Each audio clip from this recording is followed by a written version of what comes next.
Hello everybody and welcome back. Can you please take your seats and turn your phones off or put them on silent mode as we get ready to start our second panel session this morning. And can you please give a very warm welcome to our panel chair, John Dorney, editor of the Irish Story website.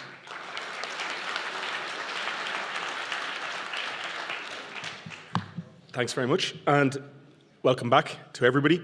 We've got a very interesting panel, and the panel is on the Civil War in Kerry, which is, as I imagine, where many of us are here today. So the Civil War, as we heard a little bit in the first panel, was particularly brutal and particularly bitter. Now, our first talker is a great historian, Daithí Ó Corráin. He is a native of Killorglin, but he works at the School of History and Geography at Dublin City University. So in his early career, he focused on religion in Irish history, including several books, including Rendering to God and Caesar, Irish Churches in the Two States in Ireland. More recently, he has focused more on the Irish Revolutionary period, and he and Eoghan O'Halpin produced a very useful book, The Dead of the Irish Revolution, which documented all the dead from 1916 up to 1921. So, his most recent book is a biography of Cathal Brugha, who we heard from Liz Gillis about in the opening session, who was, of course, killed in the first week of the Civil War. But today, he's going to be talking about County Kerry, and the topic of his talk is Bullocks, Provisions and Motor Cars, Compensation Claims for Commandeered Property during the Civil War in Kerry. So, Daithí Ó Corráin.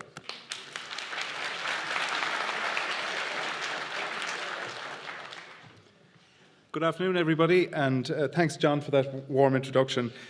Last night, Diarmuid Ferriter revealed the extraordinary richness of the military service pension collection in terms of the light that it sheds on the grim legacies and disappointments experienced by ordinary men and women. In this session, or in this paper, I want to look at the themes of trauma and loss from an economic perspective, by exploring how the Civil War occasioned significant material loss and hardship for individuals, families and businesses. And this draws on a new research project that I have embarked on. Now, between 1916 and 1923, there were a number of compensation schemes. They are a treasure trove for the historian because claimants had to record what material possessions were lost, where, when and under what circumstances. 1916 damages were addressed by the Property Losses Ireland Committee, and the bill was picked up by the British Treasury. The Criminal and Malicious Injuries Act covered claims during the War of Independence, and these costs were levied on county councils. For those who fled Ireland or were regarded as loyalist, the British government operated the Irish Grants Committee, and Jim McClark, who's an expert on this, will be speaking to us tomorrow. The Damage to Property Compensation Act 1923, the subject of my paper, dealt with the Civil War period. This legislation was necessary to relieve local authorities of legal liabilities for Civil War damage, and because the Free State government wanted the British government to pay for War of Independence losses. Almost as soon as the intense conflict in Dublin abated in early July 1922, a government committee investigated the issue of restitution. It was chaired by this man here, Ernest Blythe, who was then Minister for Agriculture, and he was the future and notoriously flinty Minister for Finance. The Damage to Property Act became law in May 1923, and it covered losses between the truce on the 11th of July 1921 and the 12th, up to and including the 12th of May 1923. The Act excluded death and personal injury, which were assigned to a separate commission, the records of which lay in the basement in Merrion Square for over a century, until Pascal Donoghue transferred them to the National Archives of Ireland in November for digitisation. Now, the transfer involved 3,500 files which cover the War of Independence and the Civil War. When they become available, they will transform our understanding of the human toll of the Civil War in particular. Also excluded from the Damage to Property Act were compensation claims by anti-treaty IRA activists. Now, they had to wait until Fianna Fáil came to power in the 1930s. No awards were made for the loss of cash, unless, of course, you were a bank. The loss of ornamental jewellery, chattels, watches, that sort of thing, were also excluded, unless it was part of a business's stock and trade. Neither was there compensation for consequential losses, such as loss of business. Therefore, a manufacturer could be compensated for his or her machinery, but not for the loss of business. The vast majority of applications for compensation were lodged in 1923 and paid in 1924. All awards were subject to the approval of the Minister for Finance before payment was authorised, and, in a minority of cases, the Minister challenged the size of those awards. The state did not have sufficient funds to make cash awards, and a portion of larger compensation awards was paid in government securities. Now, given the intensity and the duration of the Civil War in Kerry, it is unsurprising that the initial number of claims was very large. Now, you get a better sense of this from the table you can see on screen. As the screen indicates, Dublin City and County occupied first place with over 2,700 claims for a whopping 2.1 million. Now, the reasons for this, of course, have been expertly outlined for us this morning by Liz in her paper on the Battle for Dublin. Kerry was second, with over 2,000 claims, which sought a combined 1.7 million. Now, these figures were simply enormous for a government stretched to its limits financially. In the 1920s, the average tax revenue of the Irish Free State was about 25 million. Out of this, they had to repay the land annuities under the various land acts. They came to about 5 million per annum. The cost of paying RIC pensions, judicial and civil service pensions, under the treaty was another 2.25 million, and that's before we come to the cost of the old age pension, which was about 3 million a year. Policing, another 1.1 million.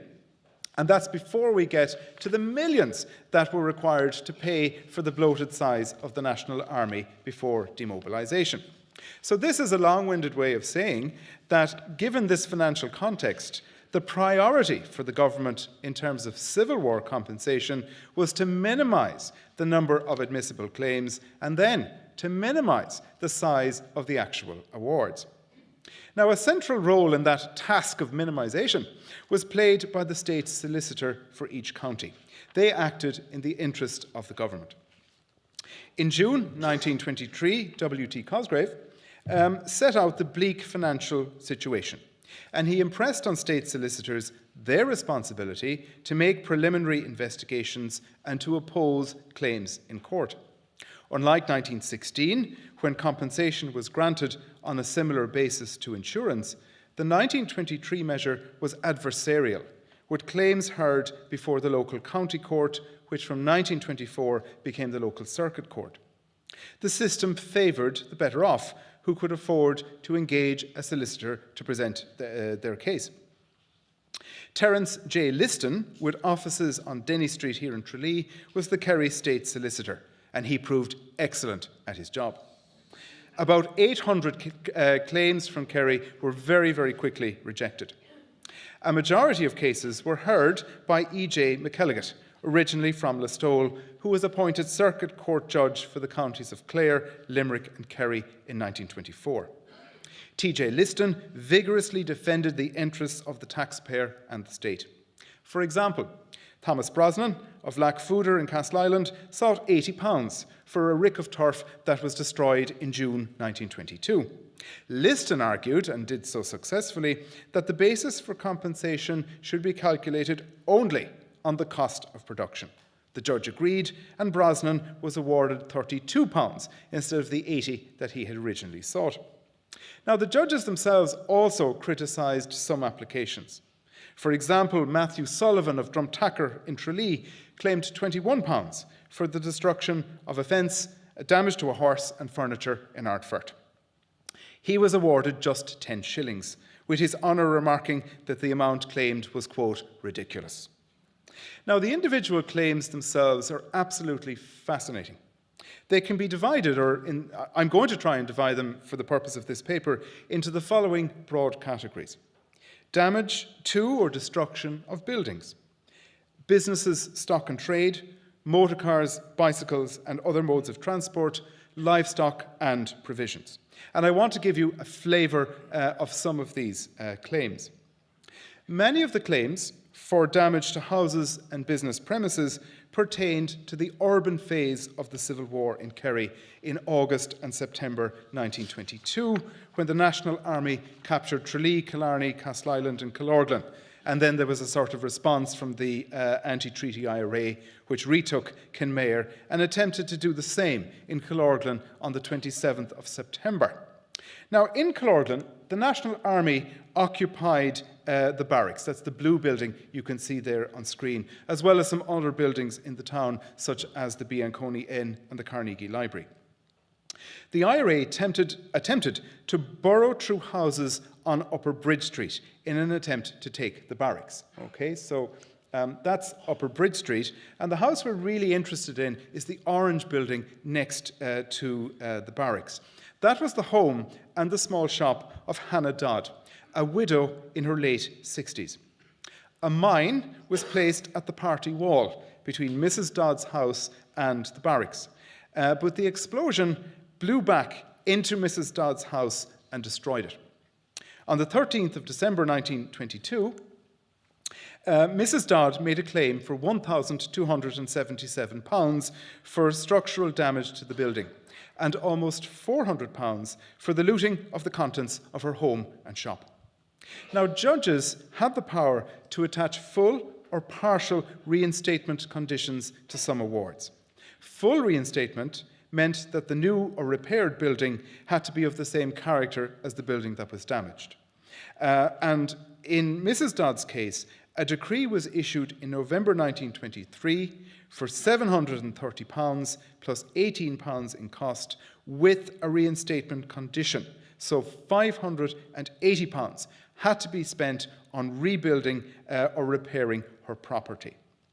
Now, to recoup debts that were owed to the state or the local government, and to keep claims as low as possible, the revenue commissioners were called on to check that claimants were not in arrears of local rates or their income tax or behind in their mortgage. Now, so Mrs. Dodd's claim, or the claims then were generally signed off by the Secretary of the Department of Finance, which at this time was this man here, Joe Brennan from Bandon in West Cork. Now, in terms of arrears, Mrs. Dodd was a conscientious citizen. She was not. Everything was in order. And on screen, we can see a reinstatement certificate dated May 1925. Unfortunately, however, Mrs. Dodd did not live to see this document. She was not old enough for the old age pension. You had to be 70 to qualify for the old age pension. Which raises the question, how did she spend her final years? Where did she spend them? Now, there are several similar claims pertaining to other towns in Kerry. For some of the grander houses destroyed, the awards were insufficient to cover the cost of rebuilding. Colonel Edward Nash, for example, appealed against an award for £1,300 instead of the £6,000 that he was looking for the burning of Ballycarthy House near Tralee in January 1923. The award that he had received was less than half of the estimated cost required to rebuild, and for that reason, Ballycarthy remained in ruins. Now, several claims came from the employees of the Great Southern and Western Railway, who worked on the various lines in Kerry, most of which were closed for the duration of the war. So that's just an engine. And this map here shows the dense network of lines and stations in Kerry at this time. And here we see a monument in Killorglin to the Farran 4 to Valentia line. Now, the most serious incident, something John referred to in his paper, was the derailment of a train at Lascahan near Ardfert. So a goods train was derailed instead of the expected troop train, and the engine driver, who was from Tralee, was killed, and his fireman died of injuries. Now, many families were placed in great hardship by the loss of income due to the closure of the railway lines. So it wasn't like COVID. People did not continue to get paid. When the railways ceased, then people's income also ceased. So Dennis Galvin, an engine driver from Tralee, claimed £65 for the loss of his £5 a week wage between August and November 1922. So Dennis was on good money. Now, no award was made to him and to many others in a similar, very difficult predicament, as the railways were considered a special category outside the scope of the legislation and were deemed to be unsuitable for consideration at county court. As you might expect, a significant number of claims pertaining to motor cars, motorcycles and bicycles were received.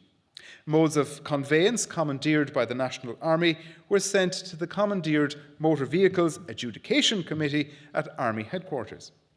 Just as for damage to buildings, the full amount claimed was rarely, if ever, awarded.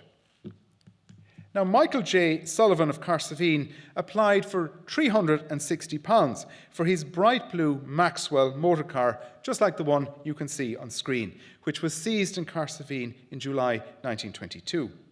The judge recommended £55 with costs, to which O'Sullivan agreed in November 1924. But first he had to clear his arrears in rates of £6. Now, the Maxwell was a popular American automobile, and the company was eventually taken over by Chrysler in the 1920s.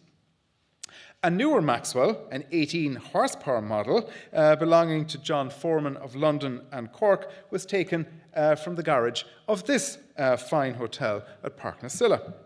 Now, Foreman was awarded £90 plus expenses. Half of this amount was in cash and half in government securities. Bicycles were also often commandeered. Richard Blennerhassett, a farmer from Calnafercy outside Milltown, sought £42 for the loss of a gent's BSA bicycle and accoutrements, just like the one there you can see on screen, and here is a real live version. Now, unusually in this case, Terence J. Liston swapped sides. He represented Blennerhassett in his case, and the state was represented by the state solicitor for West Cork.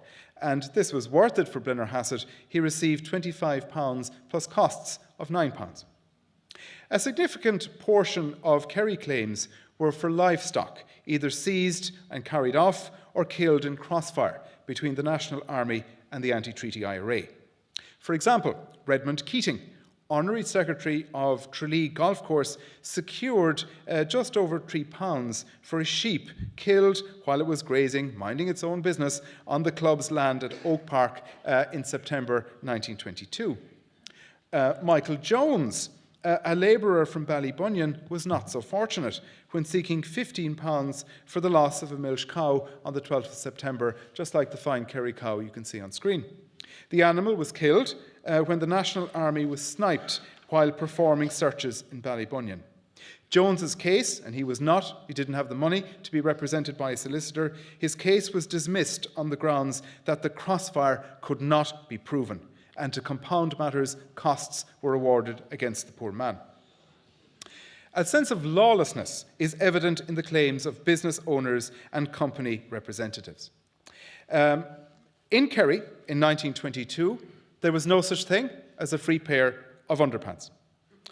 Therefore, Joanna McKenna sought £12 for the loss of undershirts, caps, drawers, towels, and a hat and handkerchief combination set seized from her shop on the main street in Dingle in August 1922. She was awarded £6 and 18 shillings and costs of just over £5.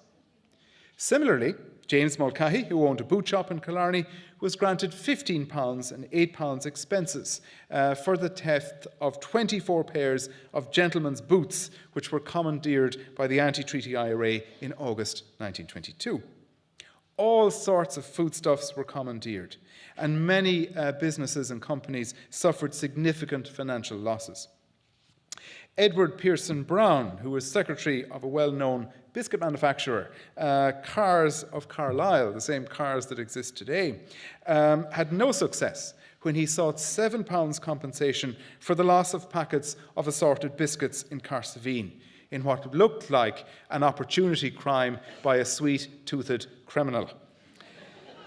Extensive local companies, such as Jeremiah Slattery's here in Tralee, suffered repeated losses of goods. There were multiple instances, for example, where boxes of Slattery's butter were seized and destroyed throughout the duration of the Civil War. Petrol, or to use the term used at the time, motor spirit, was another highly sought-after commodity. The Anglo-American Oil Company made 11 claims for the theft of petrol commandeered in Listowel, Rathmore and Carsavine, of which only 6 claims were admitted because they were strongly challenged by Liston as to whether the perpetrators were actually opponents of the government or whether it was a case of opportunity crime. Now, it was not simply a case of all commandeering being at the hands of the anti-treaty IRA. In many cases, the National Army also commandeered supplies, but payment for those was sent to the Army Finance Office. Now, among the claims, and again this will be no surprise to you, there is clear evidence that some instances of destruction and theft were due to local disputes, grievances, especially over land, or Republicans exacting a measure of revenge against their detractors and critics. One wonderful example of this was a compensation claim in the name of Charles O'Sullivan, the Catholic Bishop of Kerry, and this involved 2 of his priests. Father Timothy Trant, PP of McElligott, made a claim for £84 for the burning of a hayshed in McElligott. The shed was new because it replaced a predecessor which had been destroyed by the Black and Tans, so he knew exactly, down to the last rivet, what the shed had cost. Father Trant was convinced that the hayshed was burned in protest at his strong denunciation of the burning of Ballycarty House, which was in his parish. Canon Michael Fuller sought £90 for the damage to the schoolhouse at Rahavanig in Ballybunion between September 1922 and March 1923. So it's a period of repeated damage to this building and its contents. Now, according to the priest, this behaviour originated in a conspiracy, and that is his word, against him, to appoint a certain male teacher, which the canon was unwilling to do. Now, Trant received all but £2 of the 84 that he was looking for, and Fuller received £50 with costs. Now, these claims, they give us a tantalising glimpse into simmering local tensions that had very little to do with the Anglo-Irish Treaty or ideological purity on the matter of the Republic. So just to bring matters to a conclusion, the cartoon on screen captures some of the fears at the time of a ballooning burden on the Irish taxpayer. In Kerry, those fears were not realised. With the removal of inadmissible claims, by mid-1924, the total value of claims that went to hearing was just over £760,000. The total awarded, however, was just 10% of this amount, at £87,000. So at the Tralee court session, for example, £461,000 was claimed, but only £32,500 was awarded. This led the Kerry Reporter newspaper to praise Liston on behalf of the ratepayers for opposing claims so successfully. Now that, however, is just one side of the story. The other, the economic trauma caused by the Civil War, was a legacy that has tended to be ignored when we write about or think about the Civil War. Many precarious family incomes were decimated by the loss of a house or a livelihood or an animal, and this situation was exacerbated by a mounting cost of living crisis in the early years of the Free State. The Irish government's efforts at restitution only partially alleviated the economic trauma and hardship visited on the ordinary people of Kerry during the Civil War. For many of them, they did what they had done in previous decades. They struggled on. Sin bhfuil, gur maithagad.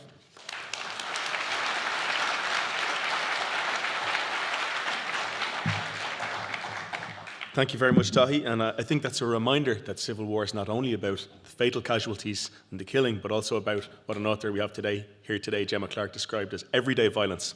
However, our next speaker, Orson McMahon, is indeed going to talk about fatal violence. And Orson is a PhD candidate at Leiden University in the Netherlands, and his interest is in Civil War violence. He has chosen the unit of County Kerry to really look into the phenomenon of Civil War violence in Ireland, and his talk is called Escalation, Targeted Killings and Outrage of Every Kind. So, Orson McMahon.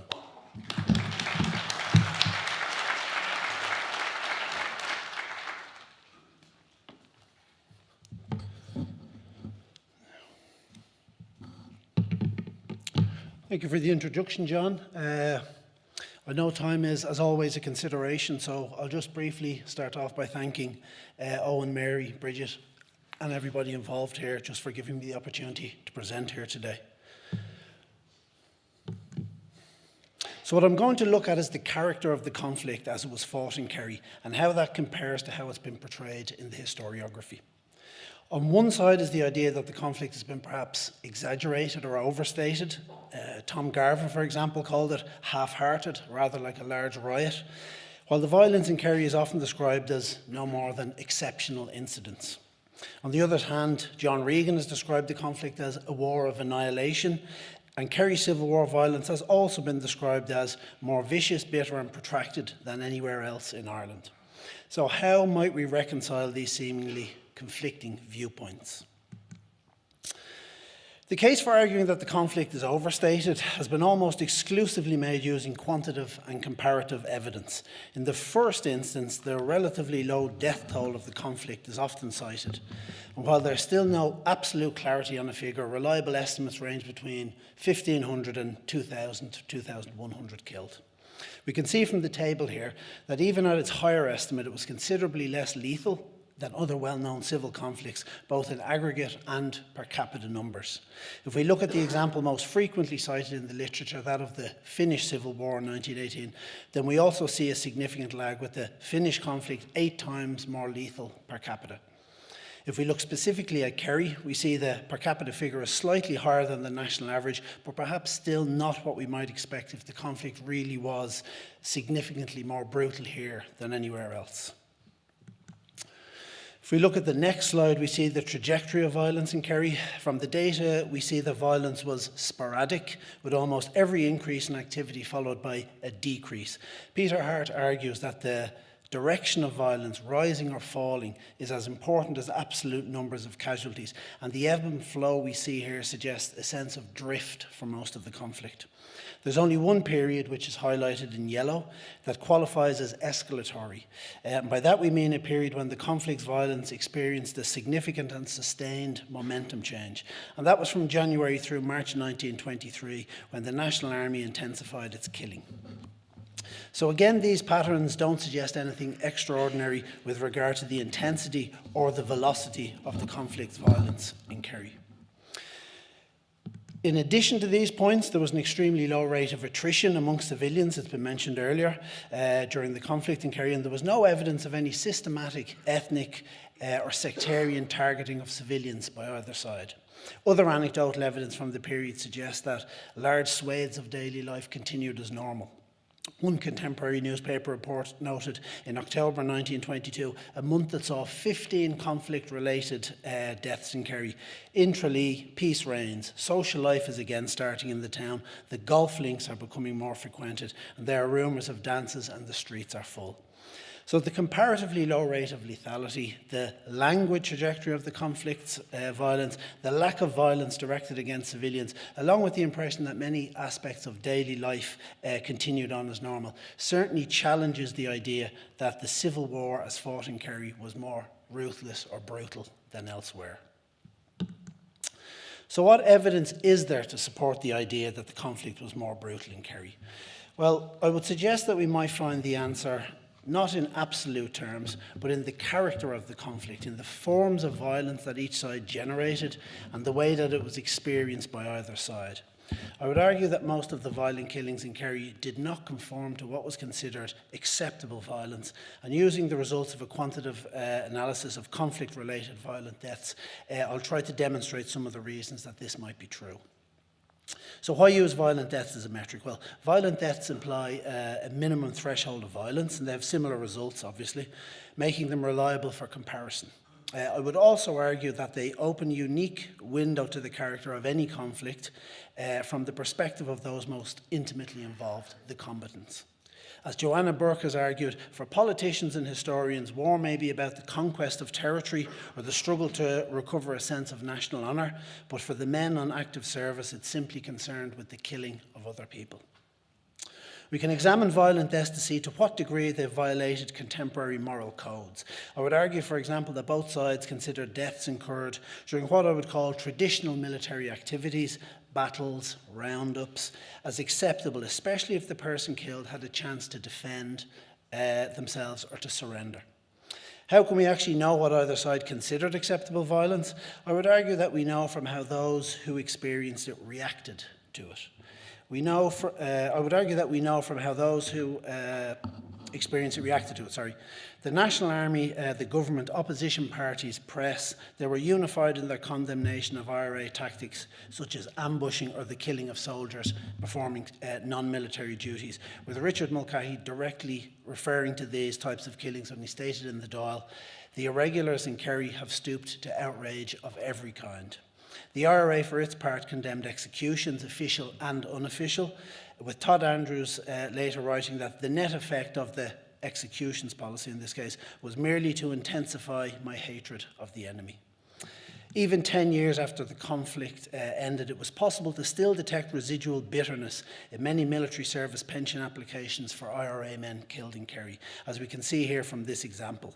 When asked to provide details of particular killings, referees often made comments such as this one, which reads, "Nobody but the murder gang would have personal knowledge."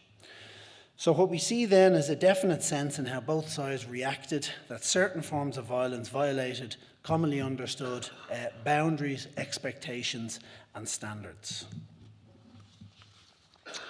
So I'll first look at the violence that the National Army generated during the Civil War in Kerry. There were at least 172 verifiable violent conflict-related deaths. The National Army were responsible for the deaths of 72 IRA men, with just over a quarter of these occurring during what I've just described as traditional military activities. A further 7 came in the form of official executions. Now, these occurred on just 2 occasions in Kerry, the first almost 6 months into the conflict, and the second just a few weeks before its end. And while these killings certainly caused deep resentment, the timing of them suggests that they had a limited influence on the character of the conflict in Kerry. Of more interest is the remaining 39 or 54% of the total of IRA men who were killed as a result of extra-legal killings. I would argue that the violence that the National Army inflicted upon this group has been most influential in shaping the historiography of the conflict in Kerry. 17 from this group died in landmine explosions in March 1923. Now, as these incidents are already quite well known, I'm not going to go into too much detail. Suffice to say that they are cited extensively in the historiography as evidence of reprisals and what one historian has described as the indiscipline and incompetence of the National Army in Kerry. While the National Army claimed that the men were picked at random, analysis of the victims' backgrounds shows that they were in fact closely connected, and I would argue that their deaths exhibit many of the hallmarks of what Kyle Grayson defines as targeted killings, the premeditated selection and elimination of named individuals. If we look at the table, we see some of the striking similarities in the demographic and social profiles of the men. They were all experienced physical force nationalists, with the Military Service Registration Board awarding an average of more than 4.5 years service each. Patrick Hartnett, who was just 24 years old, had already more than 7 years service. Over 3/4 of the group were the sons of farmers, more than 10 times the county average of just over 7%, with half of them eldest sons and many working the family farm. This occupation afforded the group flexibility and discretion, with one IRA commander later remarking, "Only for being farmers' sons, they could not have done the job at all." Where it could be determined, they were also, almost without exception, members of their respective battalion or brigade active service units. If the social characteristics of the men suggest a particular cohort, then an examination of the communities they came from confirms this. The case of George O'Shea, killed at Ballyseedy, is informative, but in no way unique amongst this group. O'Shea lived at house number 1 in Fahavan, a small rural village of just 7 houses northeast of Tralee. He was Kilflynn Company captain and a member of the Kerry No. 1 Brigade Active Service Unit. O'Shea's younger brother Daniel served as the company adjutant, while next door neighbour John Shanahan was quartermaster. At house number 5 lived Stephen Fuller, the only survivor at Ballyseedy, who was first lieutenant, while Timothy Toomey, who would also die at Ballyseedy, lived in a neighbouring townland and served in the same company. As well as being comrades, most of the victims were friends and neighbours, having grown up together in small, tight-knit rural communities. Further analysis also reveals that the men were mostly drawn from a select group of the most resolute and active units in the county, the Kerry No. 1 3rd and 7th Battalions and the Kerry No. 2 4th Battalion, areas which contain notorious ambush sites such as Brennan's Glen, Headford and Barraduff. The OC of Kerry No. 2 Brigade, John Joe Rice, remarked admiringly after the war, "There were wild garsoons around Headford." And when Humphrey Murphy, the OC of Kerry No. 1 Brigade, called a meeting in November 1922 to discuss the deteriorating situation for the IRA in North Kerry, only 2 people had turned up, George O'Shea and Patrick Hartnett.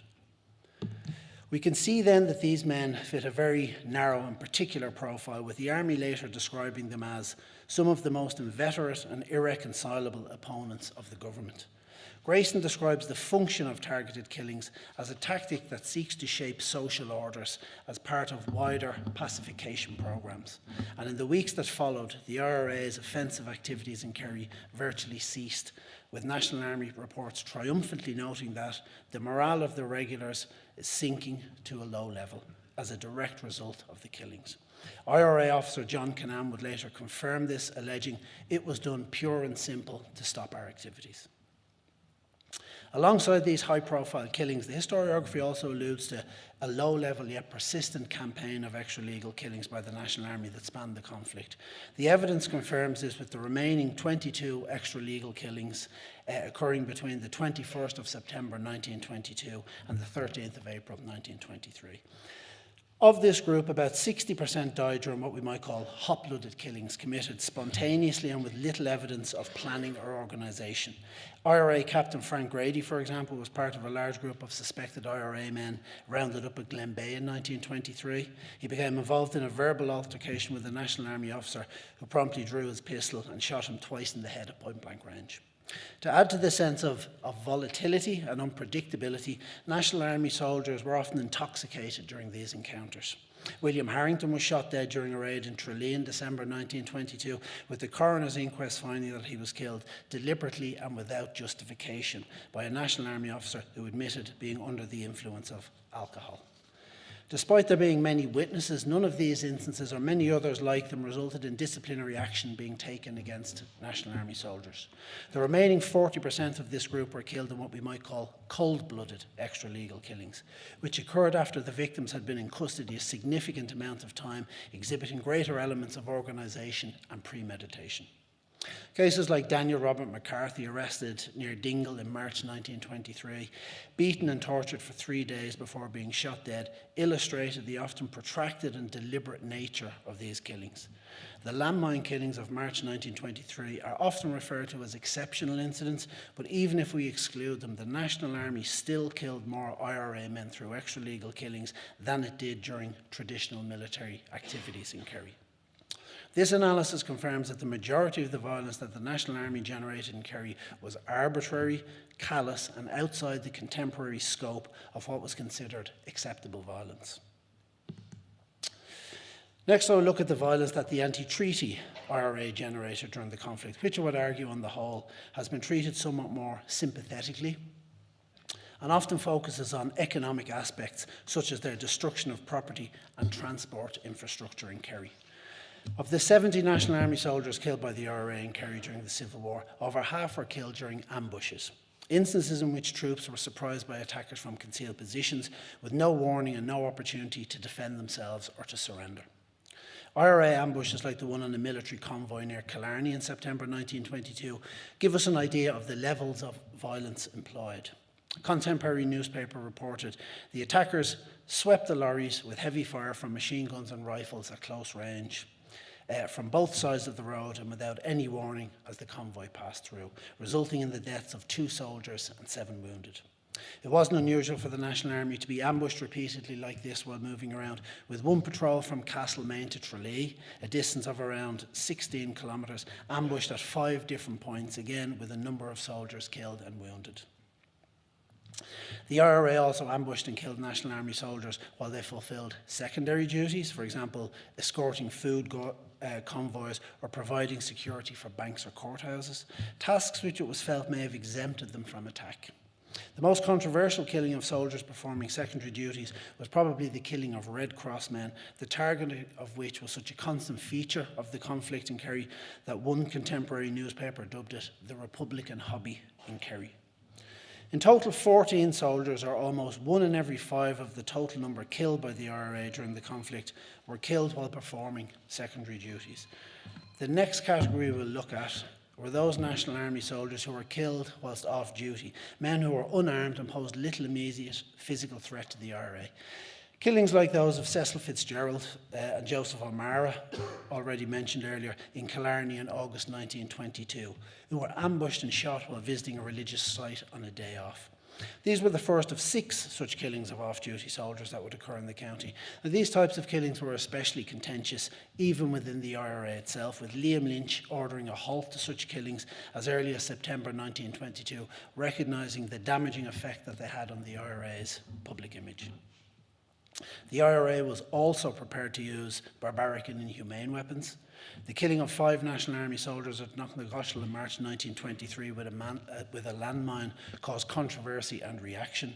But it's important to note that just as many soldiers died in Kerry after being shot with expanding bullets, the use of which was widely condemned at the time.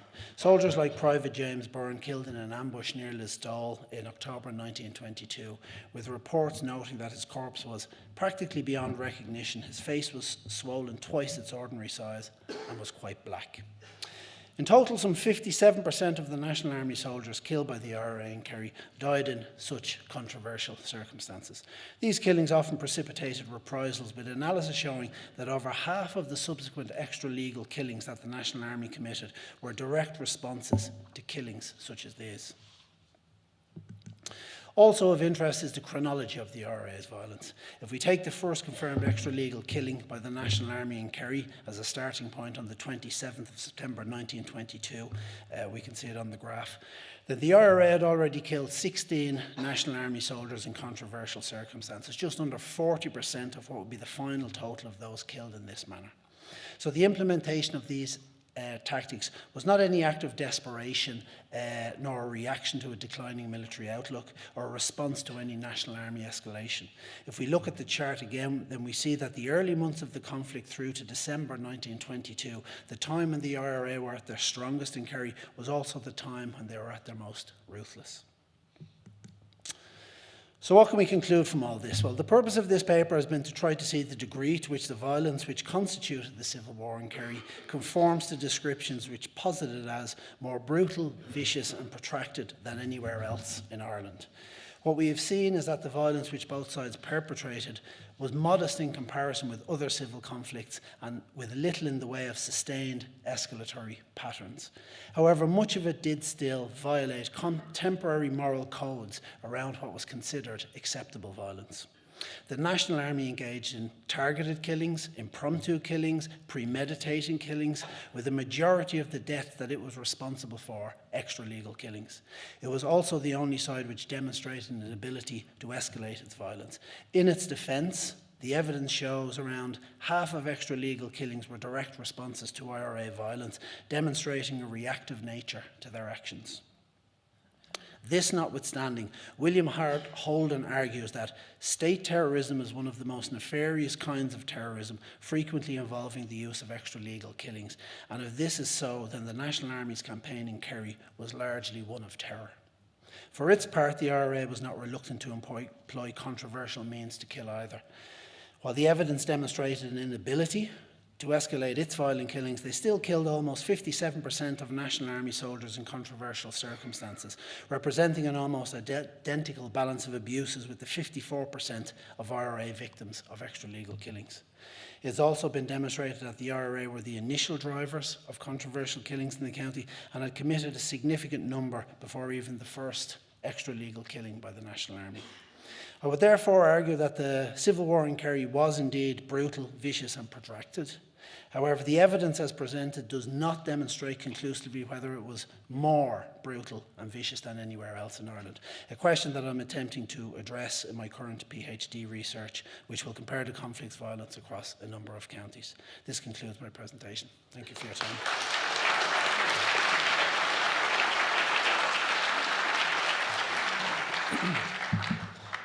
Thank you, Orson, for a very illuminating talk there. I think it shows us, the different perceptions of guerrilla warfare, and what one side considers acceptable military tactics is a crime to the other side. Now, moving on, our last speaker of this panel is Richard McElligott. So, like Daithí, but unlike myself and Orson, he's a native of the kingdom. He is originally from Kilflynn, County Kerry, and his talk will be about a local theme. But he teaches history in Dundalk IT. He's written about sports history, so Forging a Kingdom, the GAA in Kerry, 1884 to 1934, and he's contributed various chapters on the same thing. However, today, for our Civil War theme, the title of his talk is "The Last Cry of Arrow Lions Echoed in the Ears of Kerrymen for Long After." So this is about the Clashmeekin Cave incident right at the end of the Civil War. So a local story about the last major encounter in Kerry in the Civil War. So please welcome Richard McElligott.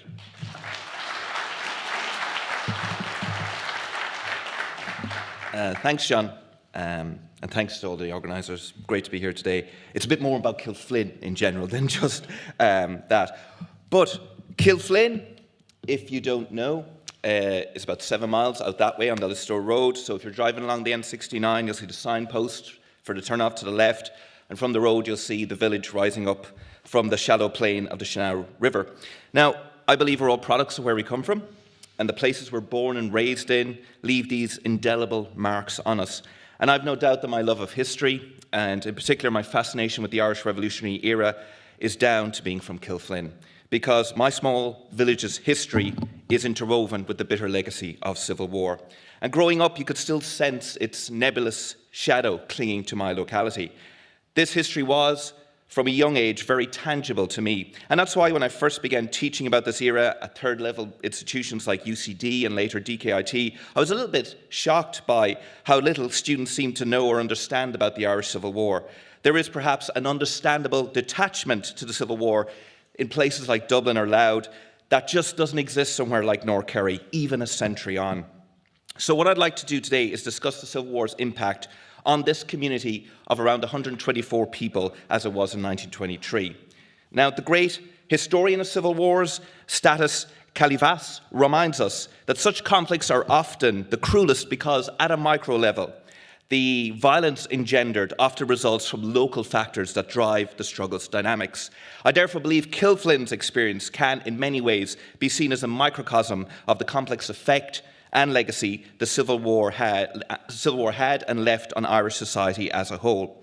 Now, to help illustrate all that, I'd like to focus on the lives of 5 young Kilflynn men and their families and how they were marked by the last desperate weeks of the war in Kerry. Those 5 men are Stephen Fuller, Timothy Arrow Lyons, George O'Shea, Timothy Toomey and John Shanahan. Now, in 1923, all were aged between 21 and 27. Most of them were close neighbours. They were farmers' sons. They were also very well known in the community and had served with the IRA for several years at this point.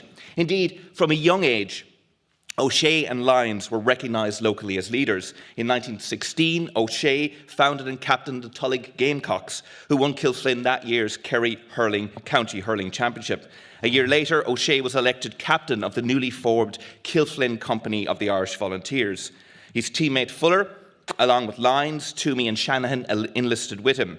Now, one of his superiors described O'Shea as, quote, a splendid type of man and a credit to the national movement.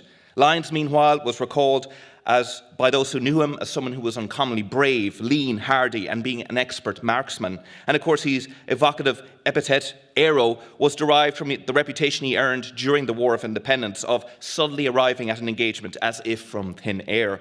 Now, in that conflict, the Kilflin Company fought with some distinction. Nevertheless, the treaty's terms proved as divisive within the Kilflin IRA as anywhere else. For example, Stephen Fuller recalled, and I quote, "Nearly all went Free State when a vote on the terms of the treaty was put to the 100-odd men of the company. Only 34 supported O'Shea's rejection." Yet, the long history of civil wars globally constantly illustrates that in any place, the commitment of a minority is often enough. Kelly Vass observed that civil wars by their nature involve only small sections of any community.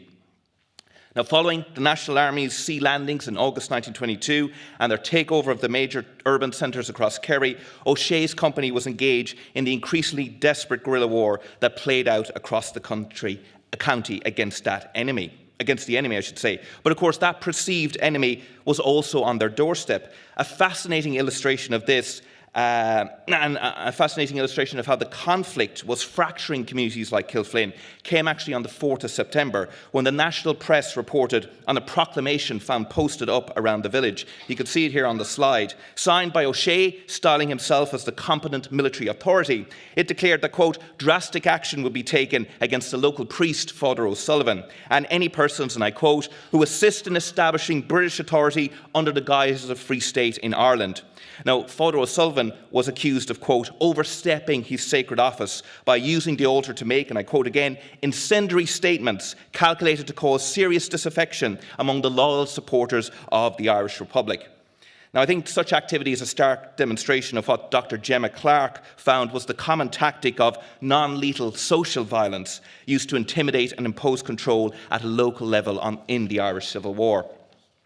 But of course, as the winter of 1922 approached, the increasing tempo of army sweeps and roundups in North Kerry reduces O'Shea's unit to an existence of evasion. Then in early February 1923, the army begins to conduct a fresh series of raids in the Kilflin area. And the frequency of these operations suggests they knew they were closing the net on O'Shea's men. Finally, as you can see reported there, on the 23rd of February, the Army's Kerry Command issued a communique reporting on the capture of O'Shea, Fuller, Shanahan and Toomey after their dugout was discovered. Now, this was remembered locally as being a fairly sophisticated shelter in Glen Ballymah Wood, a couple of miles east of the village. It was constructed under a ditch at a quarry next to the wood and was large enough to comfortably accommodate 4 men. Now, local memory is also that the hideout was protected by this kind of improvised early warning system, consisting of a series of tin cans on strings which were attached to the trees running from the encampment to a lookout position at the edge of the wood. And I suppose the idea was that if an enemy patrol was spotted nearby, a lookout could start tapping on the cans to alert his comrades. However, on the day in question, no such signal was heard by those in the dugout, and they were surrounded before they knew it. They were brought to Tralee's Ballymon barracks, and the 4 men were then put under interrogation by Colonel David Nelligan, who had effectively been handpicked by Michael Collins to oversee the Army's intelligence network in Kerry. Now, for most of them, this interrogation amounted to being blindfolded and having their arms tied to their side as their heads, body and limbs were smashed with hammers. One eyewitness remembered some of the prisoners being thrown back into their cells, so spattered in their own blood that their shirts were clinging to their backs. Now, although Fuller was spared such torture by the intervention of one local army officer who protested, and I quote, that I was a good fella in the Tan War time, he and others, of course, were also put through the terrifying ordeal of a mock execution by firing squad, again in an effort to make them talk and give up their friends and comrades. Later, they were brought before a military tribunal. They were then taken away to the nearby workhouse, and they were imprisoned in a room which was partially flooded, forcing them to keep standing. Finally, of course, in the early hours of the 7th of March, Fuller, O'Shea and Toomey were among the 9 prisoners brought upstairs and informed that, as Fuller later testified, and I quote, we were to be blown to atoms as a reprisal for the deaths of the Free State officers killed in Knocknagoshel. Now, Shanahan was left behind, as his spine had been so badly beaten he was temporarily paralysed. As we know, Fuller, in his own words, escaped death by a miracle at the mine explosion at Ballyseedy a couple of hours later. Yet his friends, O'Shea and Toomey, were now nothing but pieces of flesh festooning branches and pulverised bodies that were being shovelled back into coffins by their fellow countrymen. And of course, it was said the soldiers had to be provided with drinks to fortify their nerves for that gruesome task. Ballyseedy then was a classic example of gratuitous violence utilised to send a warning to the wider community. The noted psychologist of killing, Dave Grossman, would argue such events are intended quite simply to scare the hell out of people and undermine their will to resist. Now, Fuller suffered, of course, severe injuries. He recalled the skin being burnt off, all the skin being burnt off his hands and the back of his legs and back itself. Yet he regained enough composure after being blown clear of the blast to escape undetected in the pre-dawn darkness, eventually reaching the safety of a local house. Afterwards, hiding in a series of Republican safe houses, Fuller supplied one of the local senior IRA commanders, John Joe Sheehy, with a brief testimony, and she helped release it to the anti-treaty press, beginning to expose the truth about Ballyseedy. Already, of course, graffiti and posters were being plastered onto walls around Tralee, declaring, and I quote, "Kerry will not forget, and don't join Daly's murdering." Now, as you can see on the slide, Fuller's statement was then carried by the anti-treaty mouthpiece, the Daily Bulletin, on the 22nd of March. This forced the issue to be raised in the Dáil. It compelled Richard Mulcahy to order General Paddy O'Daly to hold his effectively whitewash of an inquiry into the killings at Ballyseedy, Countess Bridge and Cahir Siveen. By now, however, Fuller's mental and physical state was displaying the unmistakable effects of severe trauma. Mary Daly recalls him slipping into a temporary coma as he took refuge with her family. And for the next 15 months, he was unable to sleep owing to the post-traumatic stress he suffered. Fuller would spend most of the next year in hiding, making only one brief trip home to Kilflynn to see his family as soon as he felt able, as he quotes, "just to let them know I was okay." Meanwhile, a week after Ballyseedy, the Cork Examiner carried a brief report of the burial of O'Shea and Toomey in front of a large congregation in Kilflynn. Now, soon after that, Jeremiah Toomey, who was Timothy's father, wrote to the government's Compensational Personal Injuries Committee requesting recompense over the nature of his killing. But as you can see here on the slide, as part of the intricate cover-up surrounding these killings, files that were kept secret until 2008 highlight how, in July 1924, the Secretary of the Compensation Committee assured the Department of Justice that they would, and I quote, "be very careful to guard against making any recommendation for payment of compensation in these specific cases." Now, on the ground, the brutal killing of the 17 Republican prisoners in the Kerry landmine explosions seemed to serve their purpose. A week after Ballyseedy, an army report noted that areas like North Kerry were now, quote, "practically dead letters as far as irregular operations were concerned." The only exception to that would come in mid-April when Aero Lyons met his death. Now, Lyons had actually escaped the February roundup in Kilflynn due to be given because he was given command of another IRA column operating around Ardfert in January. And by now, this unit remained the only one active in North Kerry. On the 16th of April, Lyons and 6 of his comrades were tracked and laid siege to at a remote hideout in Clashmelkin Caves. Now, I know Dr. Fionnuala Walsh's paper tomorrow will go into, in more detail, the events which followed. Suffice it to say for now that after 2 days holed up in the caves and having lost 2 of his men to drowning, Lyons on the morning of the 18th of April appeared at the mouth of the cave to try and make terms to spare the lives of others. A rope was lowered to pull Lyons up, but as he neared the cliff top, it suddenly snapped. His body then crashed onto the sea rocks below and was then, and I quote, "riddled by machine gun fire," according to his sister Julia. Now, as you can see there on the screen, on the 21st of April, the Freeman's Journal described how Lyons' mother, sitting in her home outside Kilflynn, was said to have instantly known of his death when the large pendulum on the clock, the large pendulum clock on the wall, which had actually not functioned for 15 years, suddenly struck midday. Now, contemporary IRA accounts support the commonly held belief locally that the rope hoisting Lyons had been deliberately cut. Interestingly, an eyewitness account of the siege in the Army's newspaper on Tuglock simply described Lyons as being shot while he tried to run from the cave. Lyons' body was swept out to sea, but it was recovered 2 weeks later. His remains were then buried next to O'Shea's and Toomey's, and then in July 1925, a large stone memorial cross was unveiled over their burial plot in Kilflynn Cemetery. And this ceremony went ahead in front of a large crowd of locals who were nervously monitored by a sizable detachment of Gardaí and armed military. Now, in Kilflynn, Lyons' death would remain an emotive touchstone. And I suppose maybe given the barbaric nature of Ballyseedy, it was perhaps understandable Lyons' end was maybe recast as this kind of epic tragedy, frequently recalled in newspapers and at commemorative events in the decades that followed. On the 50th anniversary, the Irish press, reflecting on his callous death and the, quote, long scream he gave as he fell, evocatively declared that the last cry of Éire Lyons was to echo in the ears of Kerrymen for long years after. Now, it's a truism that even in areas like Kerry, Ireland's civil war never reached the carnage of similar conflicts across contemporary Europe.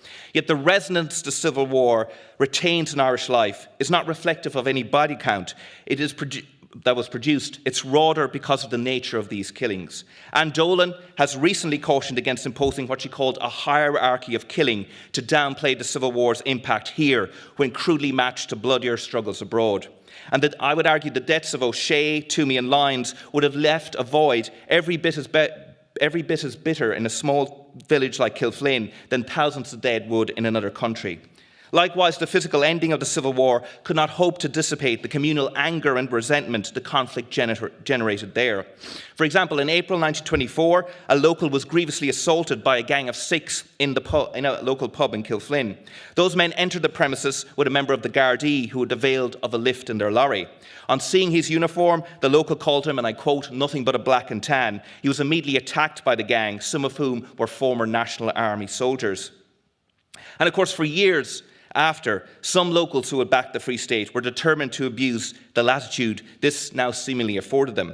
Many of my grandfather's neighbours, particularly women associated with the IRA men killed or imprisoned for their activity, were threatened and intimidated. Often these perpetrators came at night to reinforce their victims' sense of helplessness. Now, around the end of 1923, Fuller finally judged it safe enough to return home to Kilflynn for good, but it's clear he remained in fear of his life. And one striking illustration of this comes in August of 1925, when Fuller's younger brother Sean appeared at Tralee District Court, charged with the possession of 2 concealed rifles found during a police search of the family home.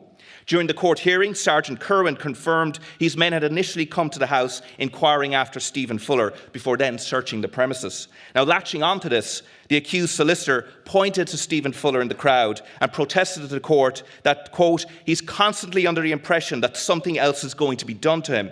This man has gone through enough already. He doesn't want people to be asking after him. And very tellingly, despite the seriousness of the charge, the presiding judge agreed to be lenient, and Sean was fined just £2.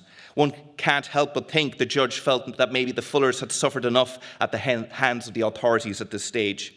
Of course, the physical and mental effects of Ballyseedy remained with him all his life. Though Fuller would make a sufficient physical recovery to captain the Kilflynn Hurlers to the North League Kerry League title of 1927, by the early 1930s his health had once again begun to decline. He was diagnosed as suffering from neurasthenia, a contemporary term for PTSD, while a host of foreign bodies remained embedded in the musculature of his back and legs due to the explosion.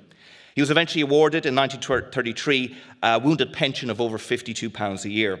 Now, he was a hugely popular and respected figure in our community, and Fuller entered local politics after joining Fianna Fáil. And in 1937, he successfully stood for election as a TD, serving in the Dáil until 1943. And though he made brief references to his IRA record on that campaign trail, he never referred to the Civil War or Ballyseedy. Those rare conversations were instead reserved for the company of his former comrades, and on occasion his family. Just last month, in a very poignant interview given to the Irish Times, his son Paddy remembers once asking his father if he was ever tempted to exact revenge on people like Paddy O'Daly. Fuller replied, and I quote, I thought about it a lot, and I was going to do it, but I thought it better to let him live with it. It affected those fellas as well like. Such magnanimity, of course, was in stark contrast to the pettiness of local Kerry politics in this era. Incredibly, Fuller was not invited to the unveiling of the Ballyseedy Monument in 1959, as it was an event organised by Sinn Féin. When finally approached to film an interview about Ballyseedy for the BBC's Ireland, A Television History, Fuller expressed his surprise that, quote, I had not been interviewed before. I suppose it was because it was a job done by Irishmen. Aged 84, Fuller died in February 1984, and as you could see on screen, his death was met with glowing local and national tributes. All the while, of course, trauma and torment would envelop the lives of the distraught families of O'Shea, Toomey and Lyons. And they further faced years of bureaucratic barriers to get some small compensation for their incalculable personal loss. The fathers of Lyons and Toomey were eventually awarded a gratuity of £112 as compensation for their deaths, the sum reflecting the Military Pension Board's stringent view that both men had only been partially dependent on their sons. Now, the resentment that drips through these applications for pensions was reflected in the account of the men's service records given by their brigade commander, Humphrey Murphy. When requested, as you can see here, to give particulars of Toomey and O'Shea's death, he poignantly wrote, "Ask Davy Nelligan and Paddy Daly." Now, unlike his friends, George O'Shea was the main breadwinner for his family, having worked maintaining roads for Kerry County Council. And the impact of his sudden death in an emotional and material sense is painfully felt in the pension applications submitted by his widowed mother and siblings. His sister Molly was only 21 when George died. A local member of Cumann na Mán, she acted as a scout, cook and messenger for her brother's unit. However, the cruel killing of her adoring brother and then that of her close friend Lyons so soon afterwards caused Molly to have a complete mental breakdown. She would spend years in a local psychiatric hospital before the authorities finally classified her as, quote, a harmless lunatic and hopelessly insane. They allowed her brother Dan to take her back home to Kilflynn to care for her. Molly died in 1948, aged just 39. And she was just one thread of the traumatic tapestry the Civil War wove in places like Kilflynn. And to finish up, while the dead might finally lie in peace, there were some locally who would not extend the same courtesy to the living. In the years which followed, suspicion would shadow John Shanahan. Some whispered about the reasons why he was not selected for Ballyseedy, when another man, John Daly, was similarly paralysed, but still brought out there on a stretcher. And despite several accounts attesting to the injuries Shanahan suffered at the hands of his captors, for decades to come, some remained convinced it had all been an act. The fact he emigrated to the US so soon after the Civil War was all the proof some needed of his supposed guilt. He returned home a few years later. But even into the 70s, my father vividly recalls those locals who remained susceptible to this kind of groundless hearsay, who would turn back if they came upon this now old man on the road, who would quickly drink up and leave by another door if he entered the local pub, who would look on with accusing eyes and held tongues. Now, Dr. Schieffer Aiken's recent work has helped to nuance the wall of silence that supposedly descended at the end of the Civil War. But I would argue a yet understudied legacy of this conflict is the communal breakdowns and mistrusts that played out for decades to come all across Ireland in communities like Kilflynn. Though often unspoken, they illustrate the same sort of enduring trauma that lingered in areas like Kilflynn, one that could never be healed, at least not until the last of this generation went to their graves. Thank you very much.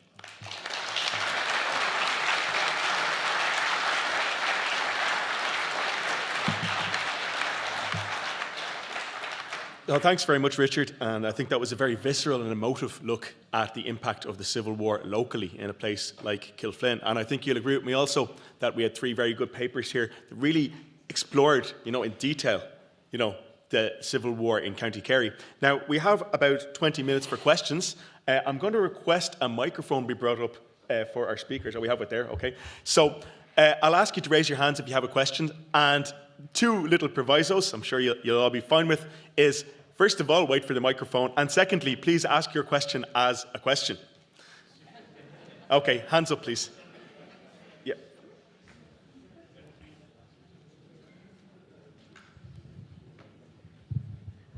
Thanks very much. A fantastic panel. Got loads of questions, but I'll just ask one. So for Orson, I was really interested in kind of how the violence is, the different ways it's represented. So this idea of maybe some of the state violence, it's exceptional, it's just a few bad guys doing these bad things. Is that versus maybe anti-treaty being treated more favourably? Is this something you're seeing in the historiography and or something at the time? Because I'm thinking, we still get this today with state violence. Think about the police, the police in the UK. Like it's just a few bad guys. So is it like this kind of exceptionalism? Is this something where maybe parallels being drawn at the time with kind of the black and tans and all that sort of stuff? Because it seems a lot to sort of mirror that narrative, really, of just these drunken blokes. It's not systemic. It's not colonial or whatever it might be. Thanks. Yes, I think in Kerry, I think you've got two elements at play.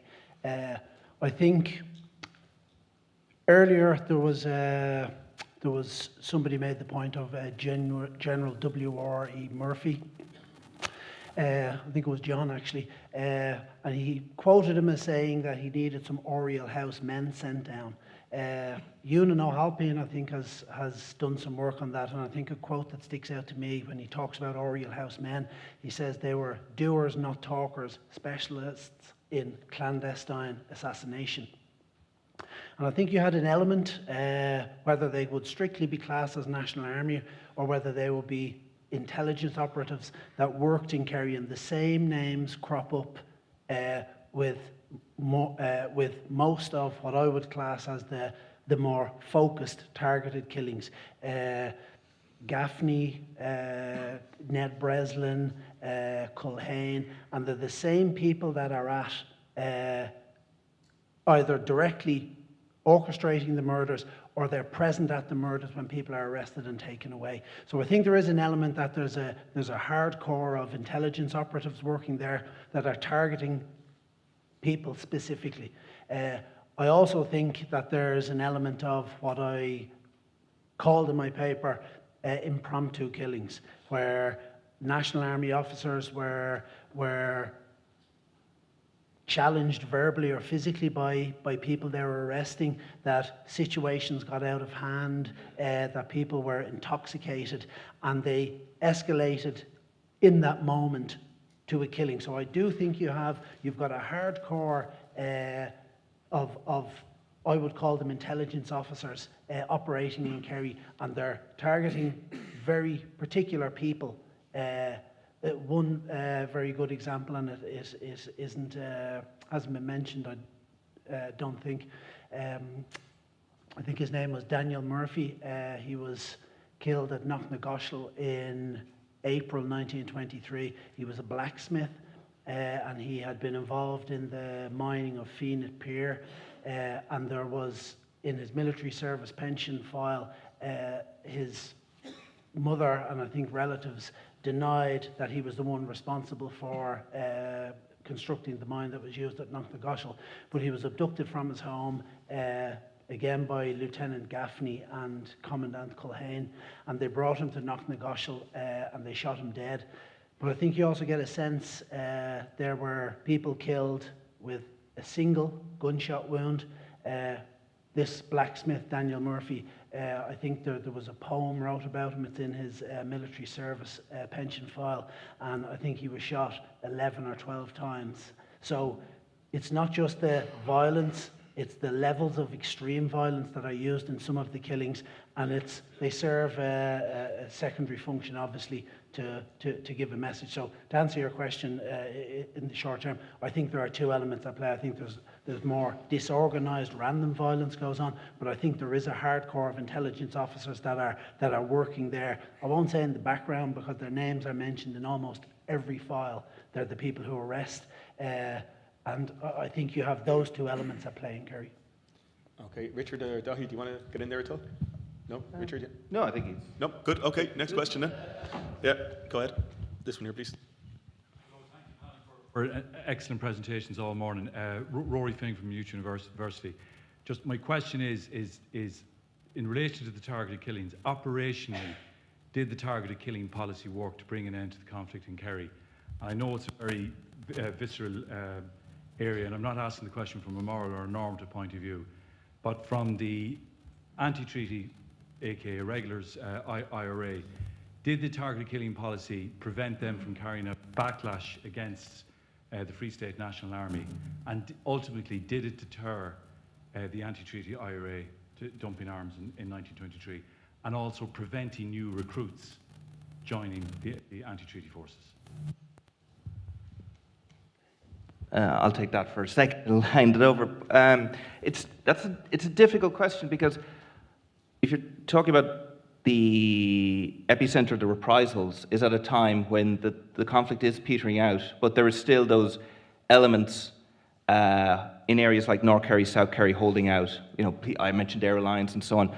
I mean, I mentioned Dave Grossman his assessment of exemplary violence. And I think Ballyseedy is a classic example of that. And remember what happened after Ballyseedy, immediately after Ballyseedy. The bodies which were, unrecognizable, pieces of flesh, shoveled in indiscriminately. Like Stephen Fuller's coffin was full of remains. That's why they thought he was dead as well. Brought back to Ballymun Barracks in Tralee. There's already rumours going around that there's an explosion. People see the coffins coming in. Around 4 p.m. that afternoon, the crowd comes, including the relatives, for those bodies to be handed back. As that's being done, and they're opening, and they see the horrifying nature of those remains, the army brass band starts playing jazz music, up-tempo jazz music. Like, what is that? Only sadistic viciousness to again reinforce a point. Don't mess with us. You keep killing us, and this is what's going to happen to you and your families and so on.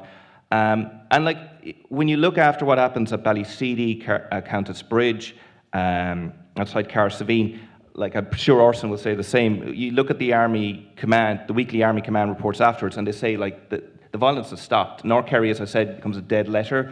There is a huge drop-off, to the extent that that's why Clashmilk Cave is seen as the last act, because it is the last major, I suppose, engagement, for want of a better word. So I think in that sense, in that short time period, I think it did definitely work. It scared the hell out of people.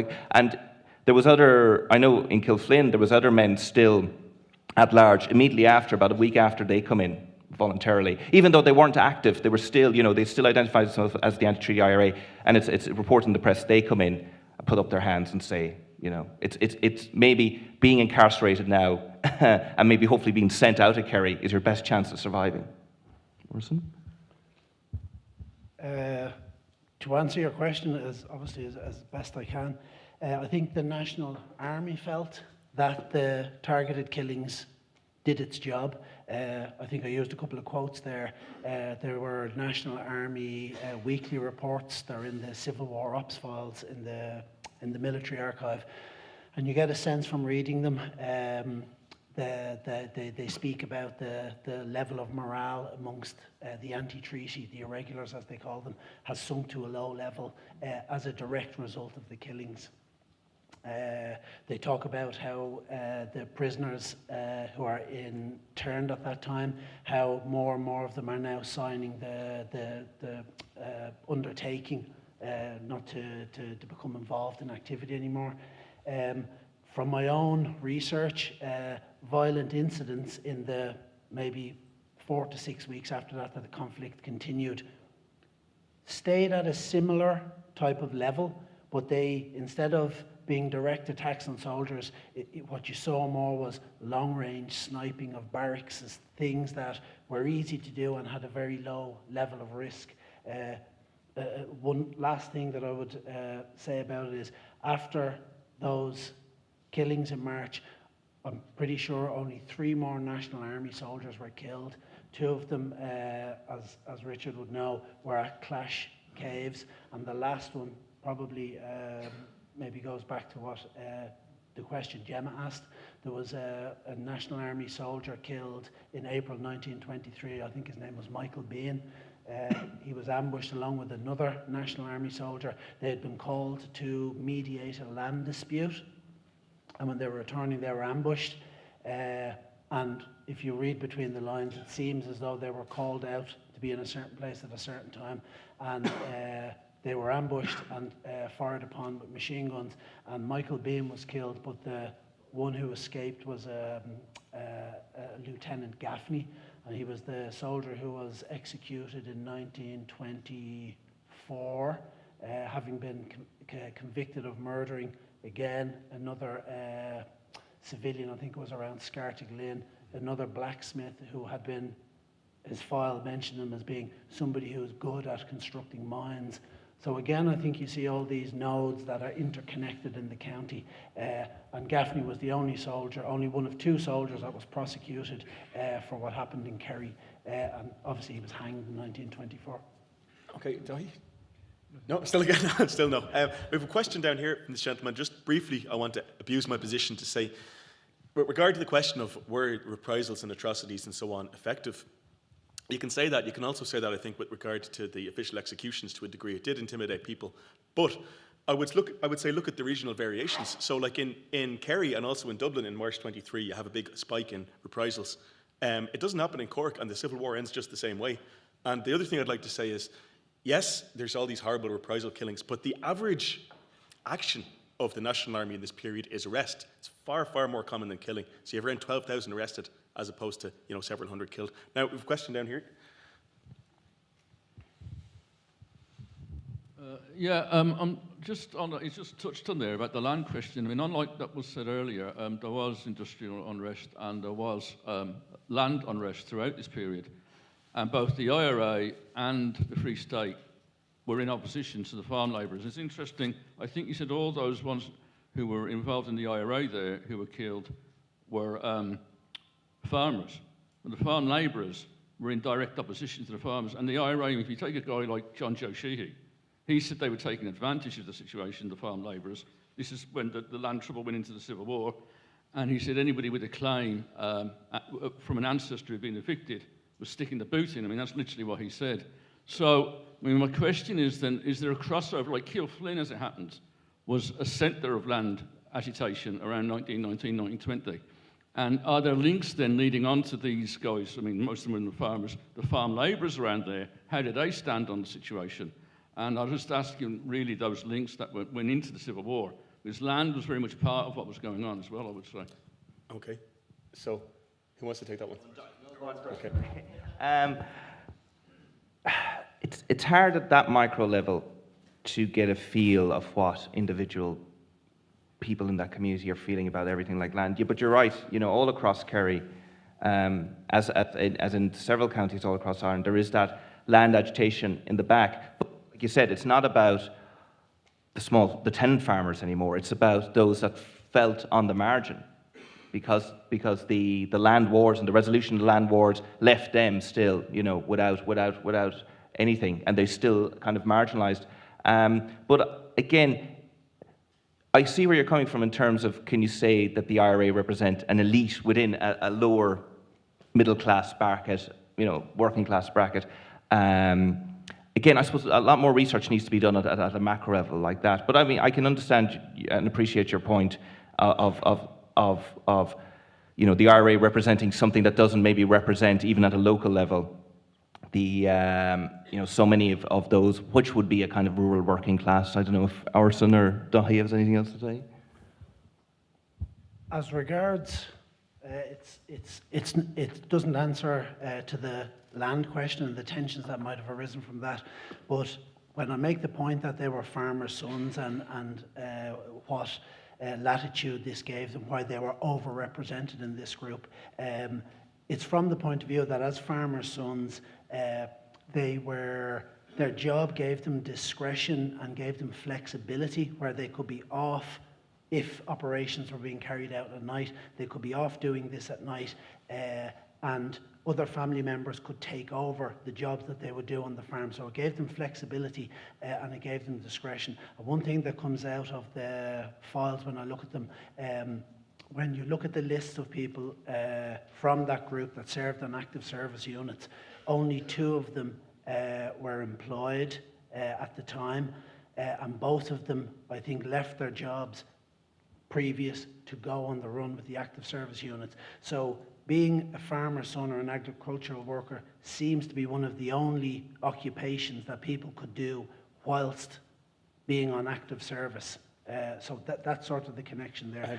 Sorry, Ursula, just cut you off briefly. Daithí, is there kind of a class basis to the people who suffered property damage, do you find, in the Civil War?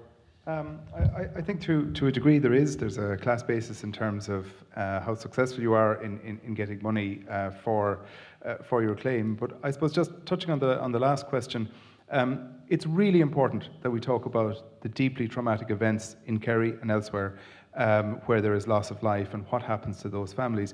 But it's also equally important that we do not only view the Civil War through that lens, that there are important aspects of the period, important aspects of trauma and suffering, tensions at a local level, land tensions in particular, that we need to tease out. And fortunately, the tools to do that in terms of the archival sources are now there. I think they will get even stronger in years to come when the 1926 census is made available in a few years' time. So in one sense, I see sort of a lot of the wonderful research that's going on at the moment.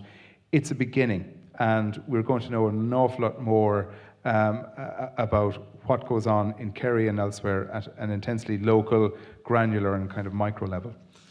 Okay, I'm going to take, we have 3 people with their hands in the air, and I'm going to take 3 questions at once, if we can, because we have only 5 minutes left. So, you first, sir, please. Just. On the hypothesis that was delivered there, was the Civil War more brutal, vicious, or protracted in Kerry than any other place? I believe the decisive answer to that is simply yes, for the simple reason that with up to 10,000 personnel army in Kerry almost at the time, and that's almost the strength of our army in 2023. And furthermore, I see that in our own village, small village, Brosna, we had 18 National Army billeted in a small village, 18 of them. They were mostly 18 years of age as well. They were from Connemara and the Aran Islands. Now, on this day, 100 years ago, one of them, Lieutenant Ryan, highly connected, shot himself in a pub in Brosna. He was connected to Colonel Hogan, and Colonel Hogan's other brother was P.J. Hogan, the Minister for Agriculture. He actually got cracked up after, which is a kind of a, not the nicest way to say it, due to the killing of Captain Coy just down the road a few days beforehand on the Free State side, and another soldier died as well, and Daithí Ó Corráin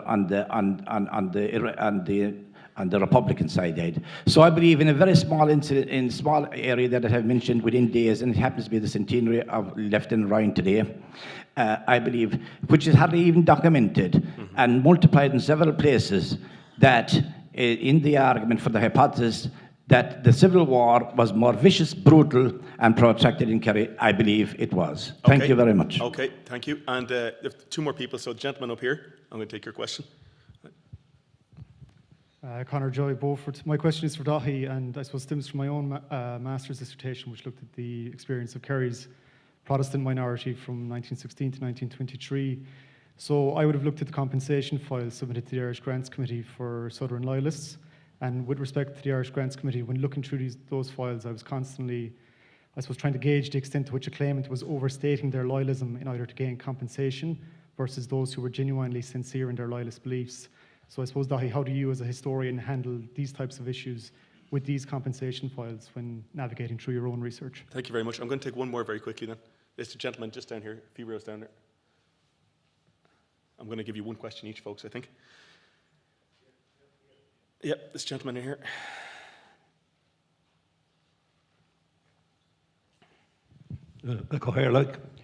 You mentioned Stephen Fuller's association with Fianna Fáil. Now, did not Stephen Fuller join Clan Public at some stage, as he proposed Kathleen O'Connor, the candidate that contested her father's seat, Johnny Connor, TD, well known here in Tralee, who was killed in a car crash on his way back from the Dáil. It was Stephen Fuller that proposed her for election. Thank you very much. Okay, so Orson, I'm going to ask you quickly the first question. So this is about the idea that the Civil War in Kerry was far more vicious, and the gentleman's point, I think, was about the volume of National Army soldiers here and the density of incidents in small places. Yes, I think you alluded to it earlier in your own talk, this idea that the National Army were initially primarily composed of the Dublin Guard, that they were then joined by the 1st Westerns, who also had a reputation or gained a reputation throughout the conflict for brutality. But there was a high concentration of National Army soldiers in Kerry. But I think that was necessary, or the National Army felt that it was necessary to try and basically subjugate the county to law. And you also had a lot more difficulty with the fact of the terrain, the mountainous areas, and even until late in the conflict, and even after the conflict was finished, there were reports that there were still parts of Kerry where irregulars could move freely about. Okay. So I think that the high degree of numbers was felt necessary to try and bring the county under control. Okay, thanks. Daithí, I'm going to move on to you. The question is about the Protestant minority and their claims for compensation. Thanks for that question, Conor. I'm going to answer your question slightly differently. I think the question of loyalty and when you're seeking money is actually really important. And different loyalties are rewarded at different times, depending on the compensation scheme that you're using. So your loyalty, or at least your non-active hostility to the Free State government is very important in 1923 if you want to be successful, because the Guards investigate. And if you can have Republican sympathies, absolutely, but if you are an active supporter, or if you took active steps to oppose the government, then you're automatically excluded. And then you could make the same argument in the 1930s. One of the first pieces of legislation that Fianna Fáil introduced when they are in government on their own in 1933 is a second Damage to Property Compensation Act, and they open it all up again to Republicans. So people who feel that they missed out on the earlier schemes, whether that's the Grants Committee that you've looked at and Jim McClark has looked at, or the schemes 922, you have a kind of a third chance where your loyalty as a Republican is recognised. Okay, and yes, Richard, I'm going to put you on the spot. Are you aware of Stephen Fuller and his association with Clonderpublic? No. No, okay. No, as far that's always as far as I know, he stayed with Fianna Fáil. I mean, he might have had a break at some point to go there and go back. But I mean, I think the esteem he was held with in Fianna Fáil was seen in the early 1970s when, he's presented with a gold watch for his years of dedicated service. The minister, I don't think the Taoiseach came, but certainly the several ministers came down to present that to him. So he was Fianna Fáil true and true anyway. Okay, so we're just a little bit over time, but not very much. So I want you to join with me in showing our appreciation for our great panellists in this panel.